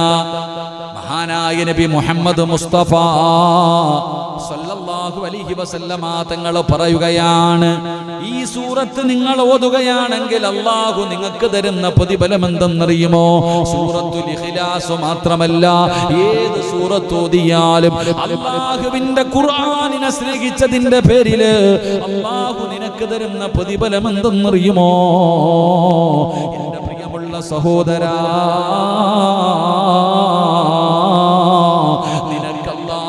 ഈമാനുള്ള ഒരു മരണം തരികയാണ്. ഈമാനുള്ള ഒരു മരണം. അല്ലാഹു നിനക്ക് ഈമാനുള്ള ഒരു മരണം തരും. പടച്ചവനെ, നീ മരിച്ചു കിടക്കുമ്പോ നിന്റെ മയ്യത്ത് കാണുന്നവർ കൊതിക്കുകയാ, അല്ലാഹുവേ ഇതെന്തൊരു മരണമാണ് തമ്പുരാന്, എന്തൊരു പ്രകാശമാണ് തമ്പുരാന്, എന്തൊരു പുഞ്ചിരിയാണ് തമ്പുരാന്. അല്ലാഹുവേ, എനിക്കും ഇങ്ങനെ ഒരു മരണം തരണേ അല്ലാ. എന്റെ പ്രിയമുള്ളവരെ, നിന്റെ ജനാസ കാണുന്നവർ മുഴുവനും കൊതിച്ചു പോവുകയാണ്.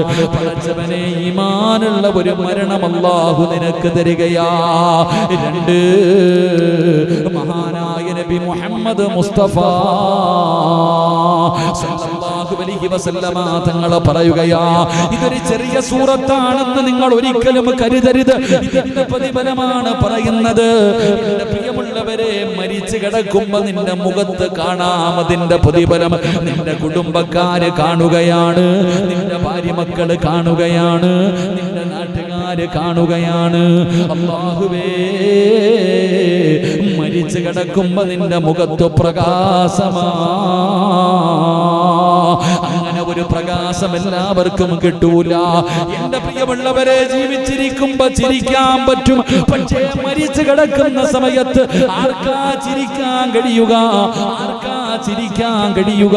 പടച്ചവനെ, ആ മരണവേദനയുടെ പ്രയാസത്തില് അല്ലാഹുവേ, പടച്ചവനെ, കിടപ്പിൽ കിടന്ന് മലമൂത്ര വിസർജനം നടത്തുകയാ. നിങ്ങൾ പലരുടെയും മയ്യത്ത് കണ്ടിട്ടുണ്ടല്ലോ, മുഖത്ത് നോക്കുമ്പോ തന്നെ ഭയമാണ്. മക്കളോട് പറയുന്നു, പോകണ്ട, പേടി തോന്നുമടാ പൊന്നുമോനെ. കണ്ണല്ലാഹുവേ, മുഖമെല്ലാം കരിവാളിച്ച് കറുത്തു, മുഖമൊക്കെ കറുത്തുപോയി, കണ്ണിങ്ങനെ തെള്ളിയിട്ട് പടച്ചവനെ ഭയപ്പെടുത്തുന്ന രീതിയിൽ മരിച്ചു കിടക്കുകയാ. അല്ലാഹുവേ, അങ്ങനെ ഒരു മരണം തരല്ലേ തമ്പുരാന്. എന്റെ പ്രിയമുള്ള സഹോദരങ്ങളോട് പറയുകയാ, മരിച്ചു കിടക്കുമ്പോ കാണാൻ നിനക്ക് അല്ലാഹു തരുന്ന പ്രതിഫലം. നിന്റെ മുഖത്ത് വല്ലാത്ത പുഞ്ചിരിയാണ്, നിന്റെ മുഖത്ത് വല്ലാത്ത വല്ലാത്ത പ്രകാശമാണ്. എന്റെ പ്രിയമുള്ളവരെ, ഇവിടെ ഇരിക്കുന്ന പലരും പടച്ചവനെ അത്തിപ്പറ്റ ഉസ്താദിന്റെ ഖബർ സിയാറത്ത് ചെയ്യാൻ പോയവരുണ്ടല്ലോ. ആ മഹാനവറുകൾ പടച്ചവനെ ക്യാൻസർ എന്ന് പറയുന്ന രോഗം പിടിച്ച് ഒരു ഭാഗം മുഴുവനും വല്ലാതെ പടച്ചവനെ അവിടെ നിന്ന് നല്ലതുപോലെ സംസാരിക്കാൻ പോലും കഴിയാത്ത അവസ്ഥയിൽ, പക്ഷേ മരിച്ചു കിടന്നപ്പോഴുള്ള പ്രകാശമുണ്ടല്ലോ, മരിച്ചു കിടന്നപ്പോഴുള്ള പ്രകാശമുണ്ടല്ലോ, ആ മുഖത്തെ പുഞ്ചിരിയുണ്ടല്ലോ. പടച്ചവനെ ഇതുപോലെ എത്രയോ മഹത്തുക്കള്, ഇതുപോലെ എത്രയോ പണ്ഡിതന്മാര് എന്റെ പ്രിയമുള്ളവരെ ഈ നാട്ടിലും നിങ്ങൾ ചിന്തിച്ചാ നിങ്ങൾക്ക് കാണാൻ കഴിയും. പലരും ചിരിച്ചുകൊണ്ട് കിടക്കുന്നത് കണ്ടവരാണ്. അതുകൊണ്ട് സഹോദരാ, അല്ലാഹു നിനക്ക് തരുന്ന ഒന്നാമത്തെ പ്രതിഫലം നിനക്ക് കാണാൻ പറ്റൂല, നിനക്ക് കാണാൻ പറ്റൂല. പക്ഷേ ജനാസ കാണാൻ വരുന്നവർക്ക് മുഴുവനും കാണാൻ കഴിയുകയാണ്. ഈമാനുള്ള ഒരു മരണം അല്ലാഹു നിനക്ക് തരികയാ. 2 അല്ലാഹുവേ, പടച്ചവനെ മലക്കുകൾ കരയുകയാണ്, മലക്കുകൾ കരയുകയാ. അല്ലാഹുവിന്റെ റസൂലല്ലേ പറഞ്ഞത്, അല്ലാഹുവിന്റെ റസൂലല്ലേ പറഞ്ഞത്, സഹാബാ പായിപ്പാട് ചില വീടുകളിലും മലക്കുകൾക്കറിയാം. ചില വീടുകളും മലക്കുകൾക്ക് പരിചയമുള്ള വീടാണെന്ന് നബി മുഹമ്മദ് മുസ്തഫ സല്ലല്ലാഹു അലൈഹി വസല്ലം തങ്ങൾ പറഞ്ഞു. മലക്കുകൾക്കറിയാം എന്റെ വീട്. ഇനിയിപ്പോ നമുക്കറിയോ? നിങ്ങൾ ഇരിക്കണ എല്ലാവരുടെ വീട് നിങ്ങൾക്കറിയോ? അറിയോ? അറിയില്ല. പക്ഷെ ആർക്കറിയാം? അള്ളാന്റെ മലക്കുകൾക്കറിയാം, അള്ളാഹുവിന്റെ മലക്കുകൾക്കറിയാം. മലക്കുകൾ ആകാശത്ത് നിന്ന് ഭൂമിയിലേക്ക് നോക്കുമ്പോ ചില വീട് പ്രകാശിക്കും അത്രേ. ഏത് വീട്? ഖുർആൻ ഓതുന്ന ഭവനം, ഖുർആൻ ഓതുന്ന വീട്. ഇനി ഏതെങ്കിലും ഒരു ദിവസം, എല്ലാ ദിവസവും നിന്റെ വീട്ടിൽ നിന്ന് ഖുർആൻ പാരായണം കേൾക്കാറുണ്ട്, ഒരു ദിവസം കേട്ടില്ലെങ്കിൽ മലക്കുകൾ പറയത്ര, അല്ലാ ആ സിറാജിന്റെ വീട്ടിൽ നിന്ന് ഖുർആൻ ഓതുന്നത് കേൾക്കണില്ലല്ലോ, അല്ലാ ആ ചങ്ങാതിക്ക് സുഖമില്ലെന്ന് തോന്നുന്ന പടച്ചവനെ ദുആ ചെയ്യത്രേ. അല്ലാഹുവേ, എന്തെങ്കിലും ഒരു കുഴപ്പമുള്ളത് കൊണ്ടല്ലേ ഖുർആൻ ഓതാത്തത്? പടച്ചവനെ, അല്ലാഹുവേ നീ പുറത്തു കൊടുക്ക്, ശിഫ കൊടുക്ക്, നീ കരുണ കാണിക്ക് എന്ന് മലക്കുകൾ പോലും ദുആ ചെയ്യുമെന്ന് ആദരവായ പ്രവാചകൻ നബി മുഹമ്മദ് മുസ്തഫ സല്ലല്ലാഹു അലൈഹി വസല്ലം. മലക്കുകൾക്ക് പരിചയമുള്ള ചില വീടുകളുണ്ട്. നമുക്കൊരു ദിവസം ഇത് പഠിക്കണം. അല്ലാഹു ഭാഗ്യം തരുമാറാകട്ടെ. പായിപ്പാടുള്ള ചില വീടുകൾ ആർക്കറിയാം? ജിബിരിൽ എന്ന മലക്കിന് പോലും അറിയാം. അങ്ങനത്തെ ചില വീടുകളുണ്ട്. അള്ളാഹു ആ കൂട്ടത്തിൽ നമ്മുടെ ഭവനത്തെ ഉൾപ്പെടുത്തി അനുഗ്രഹിക്കുമാറാകട്ടെ. എൻ്റെ പ്രിയമുള്ള സഹോദരങ്ങളെ, നിന്റെ മരണം മലക്കുകൾക്ക് പോലും വേദനയുണ്ടാക്കും. നിന്റെ മരണം മലക്കുകൾക്ക് പോലും വേദനയുണ്ടാക്കും. 3ാമത്തെ പ്രതിഫലം എന്താ? എന്റെ പ്രിയമുള്ള സഹോദരങ്ങളെ, നീ മരിച്ചു കഴിഞ്ഞു, നിന്റെ മയ്യത്ത് കുളിപ്പിച്ചു കഴിഞ്ഞു, നിന്റെ മയ്യത്ത് കഫം പൊതിഞ്ഞു കഴിഞ്ഞു. സുബ്ഹാനല്ലാഹ്, ഈ പള്ളിയിൽ നിന്നും മയ്യത്ത് കെട്ടിൽ നിന്റെ വീട്ടിലേക്ക് കൊണ്ടുവരികയാ. ഇവിടെ അപ്പൊ മയ്യത്ത് കെട്ടിലിരിക്കണ മദ്രസയ്ക്കകത്ത ഞാൻ കണ്ടിട്ടില്ലപ്പാ. എന്നെ പൊടിയടിച്ചിരിക്കുകയാണോ? വീട്ടിലേക്ക് വരേണ്ട ബെൻസ് കാറാട്ടാ. ഒന്ന് നോക്കറോ? എല്ലാരും കൂടെ ഓടിയാതെ കുഴപ്പമൊന്നുമില്ലല്ലോ. എന്റെ പ്രിയമുള്ള സഹോദരങ്ങൾ, അങ്ങോട്ട് നോക്കുക. പോട്ടെ, കുഴപ്പമില്ല. കുഴപ്പമെന്തെങ്കിലും ഉണ്ടോ?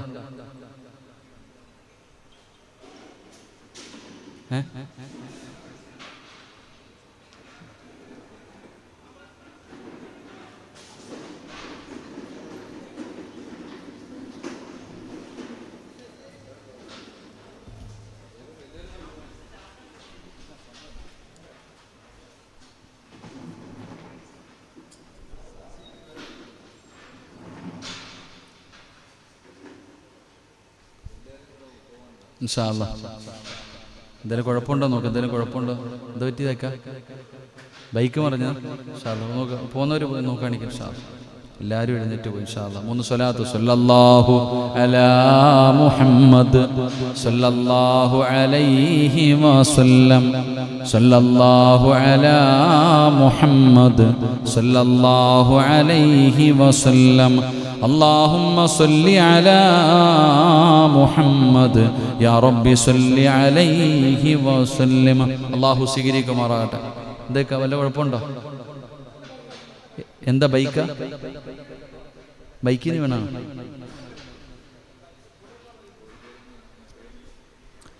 ഇൻഷാ അല്ലാഹ് അല്ലാഹു ശിഫ കൊടുക്കുമാറാകട്ടെ. ഒന്ന് ഹോസ്പിറ്റലിൽ ഒന്ന് കൊണ്ടുപോകാനുള്ള ഇൻഷാ അല്ലാഹ്. എൻ്റെ പ്രിയമുള്ള സഹോദരങ്ങളെ, മഹാനായ നബി മുഹമ്മദ് മുസ്തഫ സല്ലല്ലാഹു അലൈഹി വസല്ലമ തങ്ങൾ പറയുകയാണ്, പരിശുദ്ധമായ ഖുർആൻ ഓതുന്നവർക്ക് അല്ലാഹു തരുന്ന പ്രതിഫലം എന്താണ്? എൻ്റെ പ്രിയമുള്ള സഹോദരങ്ങളെ, മുഅ്മിനീങ്ങളെ, നിങ്ങളുടെ വീട്ടിലേക്ക് മയ്യത്ത് കട്ടിൽ കൊണ്ടുവരുമല്ലോ. കുടുംബക്കാര് മുഴുവനും നിന്നെ കുളിപ്പിച്ച് വെള്ള തുണിയിൽ പൊതിഞ്ഞിട്ട്, നല്ല വസ്ത്രത്തിൽ പൊതിഞ്ഞിട്ട്, പടച്ചവനെ അതാ കുടുംബക്കാര് മുഴുവനും സുഗന്ധമൊക്കെ തേച്ചിട്ട് ആ പള്ളിയിൽ നിന്ന് കൊണ്ടുവന്ന മയ്യത്ത് കട്ടിലിന്റെ മുകളിലേക്ക് നിങ്ങളെ എടുത്ത് കിടത്തിയിട്ട് എല്ലാവരും ലാ ഇലാഹ ഇല്ലല്ലാഹ് എന്ന് പറഞ്ഞുകൊണ്ട് ജനാസ ചുമന്നുകൊണ്ട് വരുമല്ലോ. പള്ളിയിലേക്ക് നിങ്ങളുടെ മയ്യത്തുകൾ കൊണ്ടുവരുമല്ലോ. അല്ലാഹുവിന്റെ ഖുർആൻ ഓതുമെന്ന് തീരുമാനിച്ചവര്, അല്ലാഹുവിന്റെ ഖുർആനിനെ ബഹുമാനിക്കുമെന്ന് ആദരിക്കുമെന്ന് കരുതിയവര്, മനസ്സിൽ നിയ്യത്ത് ചെയ്തവര്, എൻ്റെ പ്രിയമുള്ളവരെയോ എത്രയോ പേര് പരിശുദ്ധമായ ഖുർആനെന്ന് തുറന്നു നോക്കാത്തവരുണ്ട്. പല വീടുകളുടെയും അലമാരിക്കകത്തുള്ള ഒരു കാഴ്ച വസ്തുവായിട്ട് ഖുർആൻ മാറിയല്ലോ. പല വീടിന്റെയും ടിവിയുടെ അടിയില്, പല വീടിന്റെയും തട്ടുംപുറത്ത് പൊടിയടിച്ചിട്ടാണ് അല്ലാഹുവിന്റെ ഖുർആൻ കിടക്കുന്നത്. അതിന്റെ മുകളിലിരിക്കുന്ന പൊടിയൊന്ന് തുടച്ചു കളയാൻ, അതിന്റെ മുകളിലിരിക്കുന്ന പൊടിയൊന്ന് തുടച്ചു കളയാൻ പലരും തയ്യാറാകാറില്ല. അതൊന്ന് തുറന്നു നോക്കാറില്ല.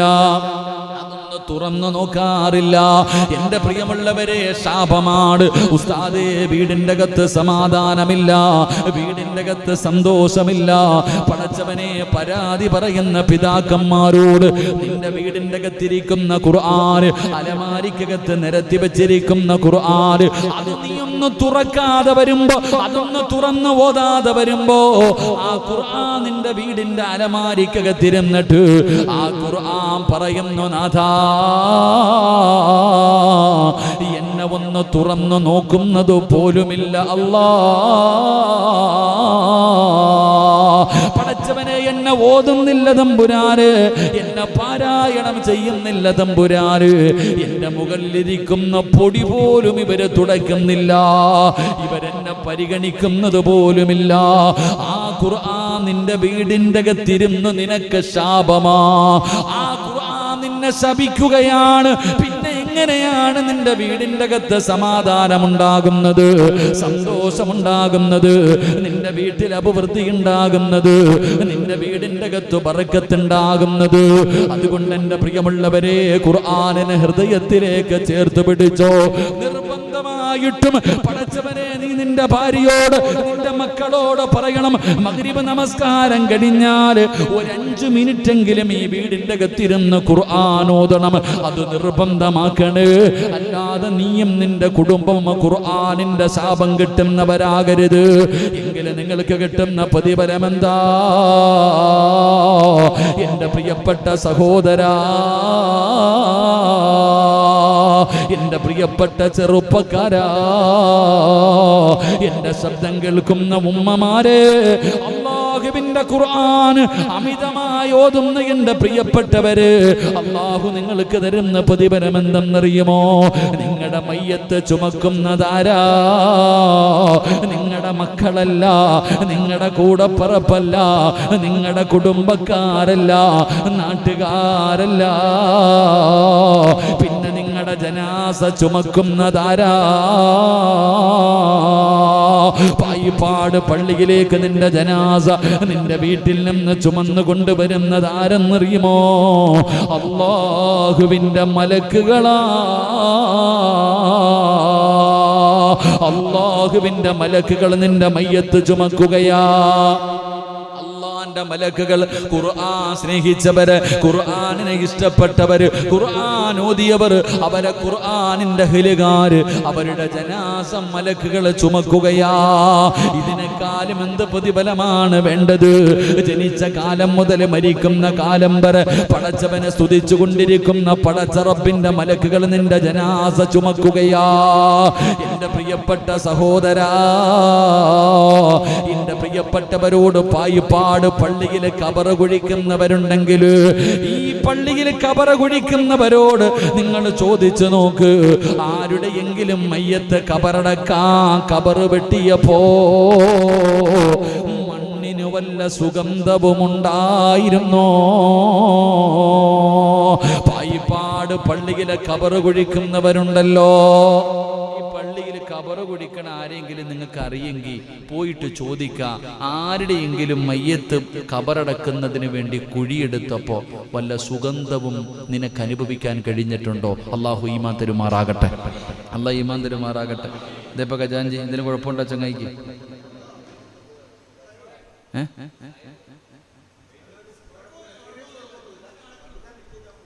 വണ്ടി തട്ടിയിട്ടല്ലേ? അള്ളാഹു ശുഭ കൊടുക്കുമാറാകട്ടെ. ആരാപ്പ ഇതൊക്കെ മനുഷ്യന്മാരുടെ അവസ്ഥ. ഇത്രയേ ഉള്ളൂ ജീവിതത്തിന്റെ വില, ഇത്രയൊക്കെയുള്ളൂ മനുഷ്യന്റെ ആയുസ്. എന്തെല്ലാം മോഹത്തോടു കൂടി പോകുന്നവരാ. അള്ളാഹു അപകടം, നമ്മളൊക്കെ വാഹനങ്ങളിൽ സഞ്ചരിക്കുന്നവരാ. അള്ളാഹു അപകടങ്ങളെ തൊട്ട് കാക്കുമാറാകട്ടെ, അള്ളാഹു അപകടങ്ങളെ തൊട്ട് കാക്കുമാറാകട്ടെ. ജീവിതത്തിൽ ഇത്രയേ ഉള്ളൂ. രാത്രി ഭാര്യയുടെ കൂടെ മക്കളുടെ കൂടെ ഭക്ഷണം കഴിച്ച് കിടന്നുറങ്ങാൻ പോകുന്നവർ, ഇത്രയോ ജീവിതം. ഒരൊറ്റ നിമിഷം കൊണ്ടാണ് എല്ലാം പോകുന്നത്, എല്ലാം ഒറ്റ സെക്കൻഡുകൾ കൊണ്ട്. കഴിഞ്ഞ ആഴ്ചയാണെന്ന് തോന്നുന്നു തിരുവല്ലയിൽ ആക്സിഡന്റ് പറ്റിയത്. ഇതെല്ലാം പ്രതീക്ഷയോടുകൂടി വരുന്നവർ. ആലപ്പുഴ ബൈപ്പാസ് തുറന്നതേ ഉള്ളൂ, എത്ര അപകടം കഴിഞ്ഞപ്പോൾ തന്നെ പായുകയാ. വണ്ടികൾ കെട്ടിക്കഴിഞ്ഞാൽ കുട്ടികളൊക്കെ പ്രത്യേകം ശ്രദ്ധിക്കണം. വണ്ടി കിട്ടിയാൽ പിന്നെ ആക്സിലേറ്റർ കൂട്ടാ 140 100. എന്തെന്നറിയോ? ഗെയിം കളിച്ച് പഠിച്ചു. ചെറിയ കുട്ടികൾ മുഴുവൻ ഇന്ന് ബൈക്ക് എടുത്ത് കഴിഞ്ഞാൽ ഒരു സ്പീഡ് കൂടാനുള്ള കാരണം എന്തേ? ഇപ്പൊ ഗെയിമുകൾ അതിങ്ങനെ ഓടിച്ച് പഠിച്ചു അവസാനം ഇപ്പൊ അങ്ങനത്തെ ബൈക്ക്, ഇങ്ങനത്തെ ബൈക്ക്, പിന്നെ കയറിയിരുന്ന് കഴിഞ്ഞാൽ ഫ്ലൈറ്റിൽ ഓടുന്നത് പോലെ. അള്ളാഹു നമ്മുടെ മക്കളെ കാത്തിരക്ഷിക്കുമാറാകട്ടെ, അള്ളാഹു നമ്മുടെ മക്കളെ കാത്തിരക്ഷിക്കുമാറാകട്ടെ. എൻ്റെ പ്രിയമുള്ള സഹോദരങ്ങളെ, ഇവിടെ കബറ് കുഴിക്കുമ്പോൾ നിങ്ങൾ ആരെങ്കിലും കുഴിച്ചിട്ടുണ്ടോ? കബറ് കുഴിച്ചിട്ടുണ്ടോ? അപ്പൊ ആരെങ്കിലും കബറ് കുഴിച്ചിട്ടുണ്ടോ? ഉണ്ടോ? കൈ പൊക്കിക്കേ. കബറ് കുഴിച്ചവൻ കൂടിയിട്ടുണ്ട്. അൽഹംദുലില്ലാ. ആരെങ്കിലും ഒരു മയ്യത്തിന് കബറ് കുഴിച്ചു കൊടുത്താൽ അവനൊരു വീട് വെച്ചു കൊടുക്കുന്ന പോലെ. ഈ പായിപ്പാടൊരു വീട് കെട്ടി എത്ര കൊല്ലം ജീവിക്കും നിങ്ങളൊക്കെ? ഞാനൊരു വീട് പണിതിട്ടുണ്ട്, ഞാൻ എത്ര കാലം ജീവിക്കും? ഞാൻ മരിക്കുന്നതോട് കൂടി തീർന്നു. എന്നാൽ ഞാൻ ഏറ്റവും കൂടുതൽ കിടക്കുന്ന എവിടാ? പള്ളിപ്പറമ്പില്. ഇപ്പൊ ഈ പായിപ്പാട് പള്ളിയുടെ ഖബർസ്ഥാനിൽ ഒരു 10 30 50 കൊല്ലം മുമ്പ് മരിച്ചവരും കിടപ്പില്ലേ? ഉണ്ടോ? 50 കൊല്ലം. ഇനി എത്ര കൊല്ലം കിടക്കണം? എത്ര കൊല്ലം? അപ്പൊ ഏറ്റവും കൂടുതൽ കിടക്കുന്നത് എവിടാ? ഏറ്റവും കൂടുതൽ കിടക്കുന്നത് എവിടാ? പള്ളിപ്പറമ്പില്. കോടികൾ മുടക്കി വീട് കെട്ടിയിട്ടിട്ടുണ്ട്, അവിടെ കിടക്കാൻ യോഗമില്ല. ഈ പള്ളിപ്പറമ്പിലാ വന്ന് കിടക്കുന്നത്. അതുകൊണ്ടാ പറഞ്ഞ പള്ളിക്ക് വല്ലതും കൊടുക്കാൻ. അതുകൊണ്ടാ പറഞ്ഞത് ഇതല്ലേ തറവാട്, ഇതല്ലേ തറവാട്. അവസാനം വന്ന് കിടക്കേണ്ടത് ഈ താഴെ കാണുന്ന ആ കാട്ടിലല്ലേ? എന്റെ പൊന്നാര സെക്രട്ടറി പ്രസിഡന്റ്, ഒരു ലൈറ്റ് വെക്കണം കേട്ടോ അവിടെ പള്ളിപ്പറമ്പിൽ. ആ പാവങ്ങൾക്ക് ഒരു പ്രകാശം. കാരണം കബറിന്റെ അകത്തേക്ക് പ്രകാശം കിട്ടിയില്ലെങ്കിൽ ലൈറ്റെങ്കിലും. ഇതിലെങ്ങോട്ട് ഇറങ്ങാൻ തന്നെ പേടിയാ. സുബ്ഹാനല്ലാഹ്. ഇവിടെ നിന്ന് അങ്ങോട്ട് ലൈറ്റൊക്കെ വെക്കണോപ്പാ. കബറാളികളാണെന്ന് പറഞ്ഞിട്ട് അവരെയും നമ്മൾ എന്ത് ചെയ്യാൻ പറയും? ഇരുട്ടിക്കൊണ്ട്. ഒന്നാമതേ കബറിന്റെ അകത്ത് ഇരുളെന്ത് ചെയ്യും? അപ്പൊ നിങ്ങൾ പറയും ഉസ്താദ് കബറിനകത്ത് തീയുണ്ടല്ലോ, പിന്നെന്തിനാണ്? അങ്ങനെയല്ല, ഇപ്പൊ അവര് ലൈറ്റൊക്കെ വെക്കണം. ഇൻഷാ അല്ലാഹ് വെച്ചോ. എൻ്റെ പൊന്നാര മെമ്പറെ പഞ്ചായത്തിൽ നിന്ന് വല്ലതും കിട്ടുമെങ്കിൽ അവിടെ ഒരു ലൈറ്റൊക്കെ വെച്ചുകൂടും ഇൻഷാ അല്ലാഹ്. കാരണം എന്താ, ഇപ്പം പള്ളിപ്പുറം ഞാൻ അങ്ങനെ പോകുമ്പോൾ മതിലിൻ്റെ സൈഡിൽ അങ്ങനെ കൊണ്ട് പോകുമ്പോൾ ഒരു മതിലിൻ്റെ സൈഡിൽ ലൈറ്റ് ഇരിപ്പുണ്ട്. നിങ്ങളുടെ വീടാണ് അപ്പോൾ താഴെ ഉള്ളത്? ഇപ്പോൾ നിങ്ങളല്ലല്ലോ മറ്റേക്കാടെ വീട്. അങ്ങോട്ട് പോണ വഴി ലൈറ്റ്. ഇവിടെ പോകുമ്പോൾ ലൈറ്റൊക്കെ, ഒരു നല്ല ലൈറ്റൊക്കെ വെക്കണം. അൽഹംദുലില്ലാ. അള്ളാഹു നമ്മുടെ ഖബറിടം അള്ളാഹു പ്രകാശമാക്കി തരുമാറാകട്ടെ. എൻ്റെ പ്രിയപ്പെട്ട സഹോദരങ്ങളെ, ഖബറ് കുഴിച്ചാൽ എന്തേ പ്രതിഫലം? ഒരു വീട് വെച്ചു കൊടുക്കാം. കബറാളികൾക്കൊരു വീട് വെച്ചു കൊടുക്കുക. ഖബറ് കുഴിക്കാന്ന് പറഞ്ഞതാ. അള്ളാഹു നിനക്ക് സ്വർഗത്തിലൊരു ഭവനം തരുമെന്ന് നബി മുഹമ്മദ് മുസ്തഫ. ഖബറ് നിനക്കെന്ന് പറഞ്ഞാൽ നിനക്ക് ഖബറ് കുഴിക്കണ സമയത്ത് പോയി കൂടണം. എന്താ നിങ്ങൾക്കൊന്നും ഖബറ് കുഴിക്കാൻ അറിയില്ല? ഇവിടെ ആരാപ്പ കുഴിക്കണത്? അത് വെളിയിൽ നിന്ന് വിളിക്കുമല്ലേ? ഇവിടെ അങ്ങനെ അതിനൊരു ബാച്ച് വേണം. അതാ ഞാൻ നേരത്തെ പറഞ്ഞത്. പള്ളിയിൽ ഖബർ കുഴിക്കാൻ അൽഹംദുലില്ലാഹ് ചെറുപ്പക്കാരൊക്കെ ഖബർ കുഴിക്കാൻ മരിച്ചതിന് ശേഷമല്ലപ്പാ നേരത്തെ ഒരു ഖബർ കുഴിച്ചിടണം. ആരോ പറഞ്ഞിട്ട് ഇടയ്ക്കിടയ്ക്ക് ഖബറി ഇറങ്ങി കിടക്കണ ഒരു ചങ്ങാതി ഉണ്ടായിരുന്നുണ്ട്. അൻസാരിയാണ് പറയാനിട്ട് ആരോ ഒന്നിറങ്ങി കിടക്കണോപ്പാ, അതൊരു വല്ലാത്തതാ. ഞാൻ ഇറങ്ങിയിട്ടുണ്ട് ഖബറിൻ്റെ അകത്ത്. ഖബറിൻ്റെ അകത്തൊക്കെ ഒന്ന് ഇറങ്ങി നിൽക്കണം, ഒന്ന് നോക്കണം, ഒന്ന് കിടന്നൊക്കെ നോക്കണം. അത് വലിയ പാവമൊന്നുമില്ല, നല്ലതാ. അവസാനം അവിടെ പോയി കിടക്കേണ്ടവരാണെന്നുള്ള ബോധം വരുമല്ലോ. ഒറ്റയ്ക്ക് ഖബറിനൊക്കെ പോയി എന്നിട്ടൊന്ന് ഇറങ്ങി നിൽക്കണം. ഖബറിൻ്റെ അകത്തൊക്കെ ഒന്ന് ഇറങ്ങി ഒന്ന് കിടന്ന് നോക്കണം, നീളമൊക്കെ കറക്റ്റാണോ. നമുക്ക് പേടി അങ്ങോട്ട് പോകാൻ തന്നെ. ഷൗക്കണ്ണൊക്കെ ഇത്തിരി നീളമുള്ളതുകൊണ്ട് ഇപ്പം ഞങ്ങളൊക്കെ ഇത്തിരി നീളമുള്ളവരാ. ഇത്തിരി ഖബറിന് ഇത്തിരി സാധാരണ പോരാ, ഇത്തിരി നീളത്തിൽ വേണം. ഇൻഷാ അല്ലാഹ്. ഷൗക്കണ്ണൻ പേടിച്ചു പോയോ? നല്ല അള്ളാഹു ദീർഘായുസ്സ് കൊടുക്കുമാറാകട്ടെ. പാവ അൽഹംദുലില്ലാഹ്. ഷൗക്കണ്ണൻ പറഞ്ഞിരിക്കുന്ന നേരത്തെ വെട്ടിയിടണമെന്നല്ലേ. എൻ്റെ പ്രിയപ്പെട്ട സഹോദരങ്ങളെ, ഖബർ കുഴിക്കാൻ കൂടണം കേട്ടോ. ഖബർ കുഴിക്കുന്നത് കണ്ടാൽ ഇൻഷാ അല്ലാഹ് ജമാഅത്ത് ഇപ്പം തീരുമാനിച്ചിട്ടുണ്ട് നേരത്തെ കുഴിച്ചിടാൻ, നേരത്തെ ഖബർ കുഴിച്ചിടാൻ. ഖബർ കുഴിക്കുന്ന സമയത്ത് പോയിട്ട് ഒരു മമ്മട്ടി കൊണ്ടെങ്കിലും ഒന്ന് വെട്ടിക്കൂട്. കാരണം ഒരു വീട് വെച്ചു കൊടുക്കുക. ഒരു ഖബറാളികൾക്ക് നീ ഒരു വീട് വെച്ചു കൊടുക്കുക. ആ വീട് വെച്ചു കൊടുക്കുന്നതിന് പകരം അല്ലാഹ് എവിടെ വീട് തരും? സ്വർഗത്തിൽ വീട് തരും. അപ്പൊ ഇനി മുതൽ ഖബർ കുഴിക്കുമ്പോൾ കൂടുവോ? ഇവിടെ ചെറുപ്പക്കാർ ഒരുപാട് പേര്, ഇവിടെ ചങ്ങായിമാരെ ഇനി പള്ളിപ്പറമ്പിൽ ഇറങ്ങണം ഖബർ വെട്ടാൻ കേട്ടോ. മാരൊക്കെ പഠിപ്പിക്കണം. എല്ലാവരും ഖബർ വെട്ടാൻ അറിയുന്ന ഒരാൾ മതി, പിന്നെ ബാക്കിയൊക്കെ പഠിക്കാൻ. കുഴി വാഴയ്ക്ക് വീട്ടിൽ തെങ്ങിന് പോലും കുഴിയെടുക്കാത്ത ടീമുകളാണ്. എൻ്റെ പ്രിയപ്പെട്ട സഹോദരങ്ങൾ, അള്ളാഹു നമുക്ക് ഈമാൻ തരുമാറാകട്ടെ.